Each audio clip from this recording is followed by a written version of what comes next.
പ്രിയ സഹോദരരെ, കർത്താവായ യേശു ക്രിസ്തുവിൻ്റെ രണ്ടാം വരവെന്ന ചാനലിലേക്ക് നിങ്ങൾക്ക് എല്ലാവർക്കും സ്വാഗതം പറയുന്നു.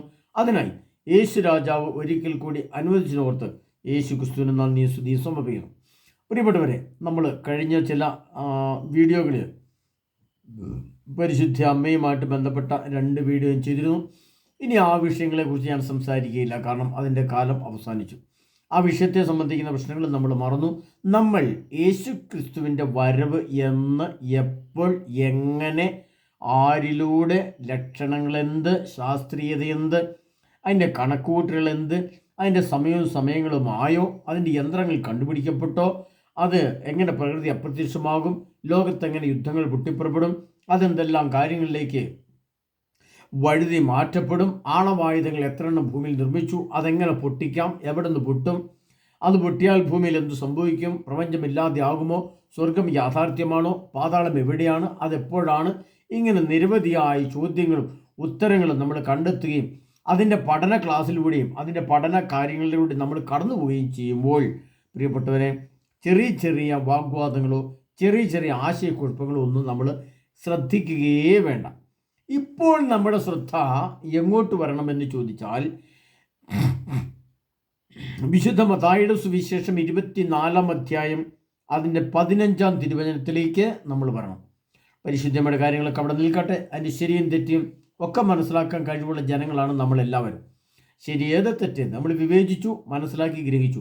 ഇനി തീഷ്ണത കൊണ്ട് ജ്വലിക്കുന്ന പ്രാർത്ഥനയും പ്രാർത്ഥന കൊണ്ട് ജ്വലിക്കുന്ന തീഷ്ണതയും രണ്ടും കൂടി ചേർന്ന് പുണ്യപ്രവൃത്തികളും പാപപരിഹാര തിന്മ പ്രവൃത്തികളുടെ പൈശാചികത്തിന് പിടിച്ചു നിന്നുള്ള വിടലും, അങ്ങനെ വിമോചനവും, അങ്ങനെ നന്മ പ്രവൃത്തികളും പുണ്യപ്രവൃത്തികളും കൊണ്ട് നമ്മുടെ മനസ്സും ശരീരവും ആത്മാവും ഒരു ജ്വലിക്കുന്ന തീക്കട്ട പോലെ, ഒരു സ്വർണ്ണക്കട്ട പോലെ രൂപാന്തരപ്പെടുത്തി യേശു ക്രിസ്തുവിൻ്റെ വരവിനായിട്ട് നമ്മൾ ഒരുങ്ങേണ്ട സമയമാണ് ഇത് എന്ന് ഞാൻ ഓർപ്പിക്കുകയാണ്. അതിനായി വിശുദ്ധ മത്തായിയുടെ സുവിശേഷം 24-ാം അധ്യായം 15-ാം തിരുവചനത്തിലേക്ക് വരണം. അവിടെ നമ്മൾ ഇങ്ങനെ കാണുകയാണ്, ഈ കാലഘട്ടത്തിൽ, പ്രത്യേകിച്ച് 2025 8 വർഷം കൂടി നമ്മുടെ മുമ്പിൽ ഒരു പ്രത്യേക കാലഘട്ടമായിട്ട് നിൽക്കുകയാണ്. അങ്ങനെ നിൽക്കുമ്പോൾ പ്രിയപ്പെട്ടവരെ, നമ്മൾ മനസ്സിലാക്കുകയും കേൾക്കുകയും ചെയ്യേണ്ട വചനം ഇതാണ്. ദാനിയേൽ പ്രവാചകൻ പ്രവചിച്ച വിനാശത്തിൻ്റെ അശുദ്ധ ലക്ഷണം വിശുദ്ധ സ്ഥലത്ത് നിൽക്കുന്നത് കാണുമ്പോൾ വായിക്കുന്നവൻ ഗ്രഹിക്കട്ടെ, യൂദായുള്ളവൻ പർവ്വതങ്ങളിലേക്ക് പലായനം ചെയ്യട്ടെ. അപ്പോൾ ഇതിനകത്ത് പറയുന്ന ഭാഗം ഏതാണെന്ന് ചോദിച്ചാൽ, ദാനിയേൽ പ്രവാചകന്റെ പുസ്തകത്തിലാണ് അതിൻ്റെ കൂടുതൽ കാര്യങ്ങൾ പറഞ്ഞിരിക്കുന്നത്. അതിൻ്റെ ഒരു ആവർത്തനം എടുത്തു പറയുകയാണ് യേശു ക്രിസ്തു. മത്തായിയുടെ സുവിശേഷത്തിൽ ഈശോ പറയുകയാണ്, ദാനിയേൽ പ്രവാചകന്റെ പുസ്തകത്തിൽ ഇങ്ങനെ എഴുതി വെച്ചിട്ടുണ്ട്, അതേ സംഭവം തന്നെ ഞാൻ നിങ്ങളോട് പറയുകയാണ്. വിനാശത്തിൻ്റെ അശുദ്ധ ലക്ഷണം വിശുദ്ധ സ്ഥലത്ത് നിൽക്കുന്നത് കാണുമ്പോൾ ഗ്രഹിക്കുവാൻ കഴിവുള്ളവൻ ഗ്രഹിക്കട്ടെ. അപ്പോൾ മനസ്സിലാക്കാൻ കഴിവുള്ളവൻ മനസ്സിലാക്കട്ടെ എന്നല്ല ഇവിടെ യേശോ പറഞ്ഞു. പ്രത്യേകിച്ച് ഞാൻ നിങ്ങളോട് പറഞ്ഞിട്ടുണ്ട്, എന്താണ് മനസ്സിലാക്കുക, എന്താണ് ഗ്രഹിക്കുക, അത് ഞാൻ പറഞ്ഞിട്ടുണ്ട്. അതുകൊണ്ട് അതിനിപ്പോൾ ആവർത്തിക്കുന്നില്ല. ഒറ്റ സെക്കൻഡിൽ ഒരു കാര്യത്തെ പെട്ടെന്ന് ബോധമനസ്സിലും അബോധമനസ്സിലും ശരീരത്തിലും മനസ്സിലും ആത്മാവിലും അത് സ്ഥിരീകരിച്ച് സത്യമാണ് ബോധ്യപ്പെടുന്നതിനെയാണ് ഗ്രഹിക്കുക എന്ന് പറയും. ഒറ്റ സെക്കൻഡിൽ സത്യം മനസ്സിലാക്കണം, അത് മനസ്സിലാക്കുന്നതിനാണ് ഗ്രഹിക്കുക എന്ന് പറയും. അപ്പോൾ വിശുദ്ധ സ്ഥലത്ത് അശുദ്ധ ലക്ഷണം നിൽക്കുന്നു. ഏതാണ് വിശുദ്ധ സ്ഥലം? നമ്മുടെയൊക്കെ വിശുദ്ധ സ്ഥലം എന്ന് പറഞ്ഞാൽ, ഒന്നാമത്തെ വിശുദ്ധ സ്ഥലം എൻ്റെ ശരീരമാണ്, എൻ്റെ ആത്മാവാണ്. രണ്ടാമത്തെ എൻ്റെ വിശുദ്ധ സ്ഥലം എൻ്റെ ഇടവകയാണ്. മൂന്നാമത്തെ എൻ്റെ വിശുദ്ധ സ്ഥലം എന്ന് ഞാൻ അർത്ഥമാക്കുന്നത് എൻ്റെ രൂപതയാണ്. നാലാമത്തെ വിശുദ്ധ സ്ഥലം എന്ന് ഞാൻ അർത്ഥമാക്കുന്നത് എൻ്റെ സഭയാണ്. ഞാൻ ഏത് വിഭാഗത്തിൽപ്പെട്ട സഭയാണ്? ആ സഭാ സമൂഹത്തെ. അഞ്ചാമത്തെ വിശുദ്ധ സ്ഥലം എന്ന് പറയുന്നത് നമ്മൾ റോമാണ്, വത്തിക്കാൻ സിറ്റി, അല്ലെങ്കിൽ വത്തിക്കാനുമായിട്ട് ബന്ധപ്പെട്ട നമ്മുടെ കാര്യാലയങ്ങൾ, സഭയുടെ കാര്യാലയങ്ങളിൽ നാം ഇപ്പോൾ കാണുന്നത് ചില ശുഭലക്ഷണങ്ങളല്ല, ചില അശുഭ ലക്ഷണങ്ങളാണ്. ചില ശുഭവാർത്തകളല്ല, ചില അശുഭ വാർത്തകളാണ്. ആ അശുഭ വാർത്തകളെ കർത്താവ് പറയുകയാണ്, വിശുദ്ധ സ്ഥലത്ത് നിൽക്കുന്നത് ഈ അശുദ്ധ ലക്ഷണങ്ങളാണ്. അതുകൊണ്ട് കാര്യങ്ങൾ കൂടുതൽ പെട്ടെന്ന് ഗ്രഹിക്കാൻ നിങ്ങൾക്ക് കഴിയട്ടെ. നിങ്ങൾ കാര്യങ്ങളെ മനസ്സിലാക്കുന്ന രീതിയിലല്ല സമീപിക്കേണ്ടത്, അത് നിങ്ങൾ ഗ്രഹിക്കേണ്ട രീതിയിലാണ് മനസ്സിലാക്കേണ്ടത്, ഗ്രഹിക്കേണ്ട രീതിയിലാണ് നിങ്ങൾ സമീപിക്കേണ്ടത്. എന്നിട്ട് സമീപിക്കുന്നതോ ഈ പറഞ്ഞ കാര്യങ്ങളെ ഒറ്റ സെക്കൻഡിൽ സത്യമാണോ അല്ലയോ എന്ന് പെട്ടെന്ന് വിവേചിക്കുന്നു, അത് മനസ്സിലാക്കുന്നു, ഗ്രഹിക്കുന്നു. അതായത് ഒരു കേൾക്കുന്ന മാത്രമേ ആ ശരിയോ തെറ്റോ എന്ന് നമ്മുടെ അതിൻ്റെ ഒരു നിഗൂഢ രഹസ്യം ഞാൻ പറഞ്ഞുതരാം. അതായത് ചില യേശുക്രിസ്തുവിൻ്റെ രണ്ടാമത്തെ വരനെക്കുറിച്ചുള്ള ചില വ്യക്തികളുടെ വചനപ്രഘോഷണത്തിൽ നിന്നും ആ വചനം എടുത്ത് നിങ്ങൾക്ക് തരുന്നതിൽ നിന്നും നമുക്ക് മനസ്സിലാക്കാൻ കഴിയും നമ്മുടെ ആത്മാവ് നമ്മളിൽ നിന്ന് നമ്മോട് തന്നെ സംസാരിക്കും. പറഞ്ഞത് നിങ്ങൾക്ക് മനസ്സിലാവുന്നുണ്ടെന്ന് വിശ്വസിക്കുന്നു. നമ്മൾ എപ്പോൾ ഉദാഹരണം പറഞ്ഞാൽ എൻ്റെ ഈ ക്ലാസ് നിങ്ങൾ കേൾക്കുന്നു, അല്ലെങ്കിൽ നിങ്ങൾ മറ്റേതെങ്കിലും ഒരാളുടെ യേശുവിൻ്റെ വരൻ്റെ ഒരു ലക്ഷണത്തെക്കുറിച്ച് വിശുദ്ധ ഗ്രന്ഥത്തെ ആസ്പദമാക്കി ഒരു വചനം ശ്രമിക്കുന്നു. അത് ശ്രമിക്കുന്നു കേൾക്കുമ്പോൾ അത് ശരിയാണല്ലോ, അത് സത്യമാണല്ലോ എന്ന് എൻ്റെ ആത്മാവ് എന്നോട് തന്നെ സംസാരിക്കുന്നതായിട്ട് എനിക്ക് തോന്നിയാൽ ആ സത്യം അത് ഗ്രഹിക്കാൻ നമുക്ക് എളുപ്പമാണ്. ഗ്രഹിച്ചു എന്നാണ് അർത്ഥം. അപ്പം നമുക്ക് ഇങ്ങനെ തോന്നുകയാണെന്ന് വിചാരിക്കുക, ഈ ഇദ്ദേഹം പറഞ്ഞത് ശരിയാണെന്ന് എനിക്ക് തോന്നുന്നില്ല, എന്നാൽ ഇതിനേക്കാൾ മറ്റു രീതിയിൽ ചില വ്യക്തികൾ കുറച്ചുകൂടെ വ്യക്തമായിട്ട് പറഞ്ഞിട്ടുണ്ടല്ലോ, ഞാൻ അതൊന്ന് കേട്ട് നോക്കട്ടെ. ഉടനെ നമ്മൾ അങ്ങോട്ട് പോയി, അല്ലെങ്കിൽ മറ്റേതെങ്കിലും ഒരു വീഡിയോയിലേക്ക് പോയി. അവിടെ ചെന്ന് നോക്കുമ്പോൾ തോന്നുന്നു അത് അത്ര ശരിയാണെന്ന് എനിക്ക് തോന്നുന്നില്ല, ഇതിനേക്കാളും കുറച്ചുകൂടെ വ്യക്തമായിട്ട് പറഞ്ഞ വേറൊരാളുണ്ടെന്ന് എനിക്ക് തോന്നി, ഞാനൊന്ന് തപ്പി നോക്കട്ടെ എന്ന് പറഞ്ഞിങ്ങനെ ഓടിച്ചോടിച്ച് നോക്കി. അവിടെ ചെന്ന് ശ്രമിച്ചു കഴിഞ്ഞപ്പം അത് കുറച്ചുകൂടെ ശരിയാണെന്ന് തോന്നി. അപ്പോഴും നമുക്ക് മനസ്സുകൊണ്ട് സ്ഥിരീകരിക്കാൻ സാധിക്കുന്നില്ല ഈ യേശുവിൻ്റെ വരവ് ഉടനെ ഉണ്ടോ ഇല്ലയോ, ഇതൊക്കെ യാഥാർത്ഥ്യമാണോ. അതിൻ്റെ കുറച്ച് ലക്ഷണങ്ങൾ കേട്ടപ്പോൾ ആ ക്ലാസ്സിനേക്കാൾ നല്ലത് ഈ ക്ലാസ്സാണെന്നൊരു തോന്നൽ വന്നു. ആ തോന്നലിൻ്റെ അടിസ്ഥാനത്തിൽ ഞാൻ ചിന്തിച്ചപ്പോൾ ഇങ്ങനെ ചിന്തിച്ചേ, ശരിയാണ്, യേശു വരാൻ സാധ്യത കൂടുതലുള്ള ഒരു പശ്ചാത്തലമാണിത്. യേശു ക്രിസ്തുവിൻ്റെ വരവ് ഉടൻ തന്നെ ഉണ്ട്, കാരണം ഇദ്ദേഹം പറഞ്ഞ് ശരിയാണെന്ന് എനിക്ക് തോന്നുന്നു. അങ്ങനെ എൻ്റെ ആത്മാവ് എന്നോട് പറയുമ്പോൾ ഞാനത് കുറച്ചുകൂടി ഗ്രഹിച്ചു, മനസ്സിലാക്കി. അതുകൊണ്ട് ആ രീതിയിൽ ചിന്തിക്കുമ്പോൾ സർവശക്തനായ യേശു ക്രിസ്തു പറയുകയാണ്, വിനാശത്തിൻ്റെ അശുദ്ധ ലക്ഷണം വിശുദ്ധ സ്ഥലത്ത് നിൽക്കുന്നു. അദ്ദേഹം പറഞ്ഞ നമ്മുടെ വിശുദ്ധ സ്ഥലങ്ങളിൽ ഉള്ള അശുഭ ലക്ഷണങ്ങൾ, അശുഭ വാർത്തകൾ നാം കേൾക്കുകയാണ്. അപ്പോൾ അവിടെ നമ്മൾ എന്ത് ചെയ്യണം? ഒരു കാര്യം കർത്താവ് പറയാണ്, വായിക്കുന്നവൻ ഗ്രഹിച്ചു കൊള്ളട്ടെ. അപ്പോൾ എന്താണ് വായിക്കുന്നത്? തിരുലിഖിതങ്ങളാണ്. വിശുദ്ധ ഗ്രന്ഥത്തിൽ പ്രവാചകന്മാർ എഴുതിയതുമുണ്ട്. സർവശക്തനായ യേശു ക്രിസ്തു തന്നെ ഭൂമിയിലേക്ക് വന്ന് നമ്മുടെ മുമ്പിൽ പ്രത്യക്ഷപ്പെട്ടല്ല, ജനിച്ചു വളർന്ന മനുഷ്യരൂപമെടുത്ത് നമ്മളുടെ മുഖത്ത് നോക്കി, അന്നത്തെ ജനത്തിൻ്റെ മുഖത്ത് നോക്കി നേരിട്ട് സംസാരിച്ച വചനങ്ങൾ, അതേപടി എഴുതപ്പെട്ട വചനങ്ങൾ വായിക്കുമ്പോൾ ഇത് ആ മനുഷ്യൻ യേശു പറഞ്ഞിരുന്നല്ലോ, ഇത് യാഥാർത്ഥ്യമാണല്ലോ, സത്യമാണല്ലോ എന്ന് എൻ്റെ മനസ്സിൽ എന്നോട് തോന്നുന്നുണ്ടെങ്കിൽ ഈ കാര്യങ്ങൾ കുറച്ചുകൂടെ ബോധ്യമായി എന്നാണ് അർത്ഥം. അപ്പോൾ കർത്താവ് പറയാണ്, വായിക്കുന്നത് ഗ്രഹിച്ചുകൊള്ളട്ടെ. യൂദായിലുള്ളവൻ പർവ്വതങ്ങളിലേക്ക് പലായനം ചെയ്യട്ടെ. പുരമുകളിലിരിക്കുന്നവൻ വീട്ടിൽ നിന്ന് എന്തെങ്കിലും എടുക്കാൻ താഴേക്ക് ഇറങ്ങാതിരിക്കട്ടെ. വയലിലായിരിക്കുന്നവൻ മേലങ്കി എടുക്കാൻ പിന്തിരിയരുത്.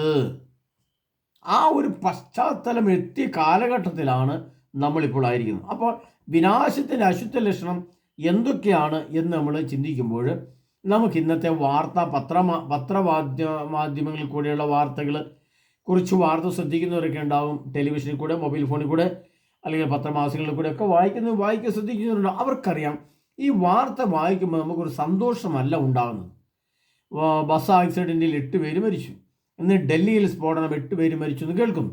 ഈ മറ്റുള്ളവരുടെ മരണവേദനയും മറ്റുള്ള വെപ്രാളവും മറ്റുള്ളവരുടെ കഷ്ടപ്പാടുകളും ദുഃഖങ്ങളും മറ്റുള്ളവരുടെ ആ അതിരറ്റ വേദനയും ഹൃദയവേദനയും എല്ലാം കാണുമ്പോൾ പ്രിയപ്പെട്ടവരെ, നമുക്ക് സന്തോഷമാണോ ഉണ്ടാവുക? ഒരിക്കലും സന്തോഷമല്ല. നമുക്ക് വളരെയേറെ ദുഃഖങ്ങൾ ഉണ്ടാവുക. പ്രത്യേകിച്ച് സുഡാനിലെ കാര്യങ്ങൾ, നൈജീരിയയിലെ കാര്യങ്ങൾ, ഇതൊക്കെ നമ്മൾ കേൾക്കുമ്പോൾ വളരെയേറെ വേദന ഉണ്ടാകുന്നു. കാരണം അവിടെ മനുഷ്യർ കൊല്ലപ്പെടുന്നു. കൊല്ലരുത് എന്ന കർത്താവ് പ്രമാണം പറഞ്ഞ് തന്ന് ലോകത്ത് മുഴുവൻ പ്രമാണം കൊടുത്തിട്ട് ചില ടീമുകൾ, ചില തൽപര കക്ഷികൾ ആ പ്രമാണത്തെ ലംഘിക്കുമ്പോൾ അവിടെ ഉണ്ടാകുന്ന വേദനകളും കഷ്ടപ്പാടുകളും ചെറുതല്ല. അപ്പോൾ അങ്ങനെ വരുമ്പോൾ അത് കേൾക്കുന്ന നമുക്ക് ഒരിക്കലും സന്തോഷമല്ല, മറിച്ച് ദുഃഖവും വളരെ ഹൃദയവേദനയുമാണ് ഉണ്ടാകും. അതുകൊണ്ട് കർത്താവ് പറയാണ്, വിനാശം വിതയ്ക്കുന്ന അശുദ്ധ ലക്ഷണങ്ങൾ നാം അവിടെയും ഇവിടെ എല്ലാം വാർത്തയിൽ കൂടെയും കാണുന്നു, കേൾക്കുന്നു. അതുകൊണ്ട് കർത്താവ് പറയാണ്, വിനാശം അടുത്തെത്തി എന്ന് പറഞ്ഞാൽ, വിനാശം അടുത്തെത്തിയാൽ സർവശക്തനായ ദൈവത്തിൻ്റെ പ്രത്യക്ഷീകരണത്തിൻ്റെ ലക്ഷണങ്ങളായിട്ട് അതിനെ നമ്മൾ കാണേണ്ടതാണ്. ഇനി അത് ദാനിയേൽ പ്രവാചകന്റെ പുസ്തകത്തിൽ സർവശക്തനായ പിതാവായ ദൈവം ചോദിച്ചത് ഇങ്ങനെയാണ്. ദാനിയേൽ പ്രവാചകന്റെ പുസ്തകം 8-ാം അധ്യായം അതിൻ്റെ 23-ാം തിരുവചനത്തിൽ അവിടെ ഇങ്ങനെയാണ്: അവരുടെ ഭരണത്തിൻ്റെ അവസാന ഘട്ടത്തിൽ പാപികളുടെ അതിക്രമം പൂർണ്ണരൂപം പ്രാപിക്കുമ്പോൾ ഉഗ്ര സ്വഭാവമുള്ളവനും തന്ത്രശാലിയുമായ രാജാവ് ഉയർന്നു വരും. അവൻ്റെ ശക്തി വലുതായിരിക്കും. അവൻ ഭീകരനാശങ്ങൾക്ക് കാരണമാകും. തൻ്റെ പ്രവൃത്തികളിലെല്ലാം അവൻ വിജയിക്കും. ശക്തരെയും പരിശുദ്ധരെയും അവൻ നശിപ്പിക്കും.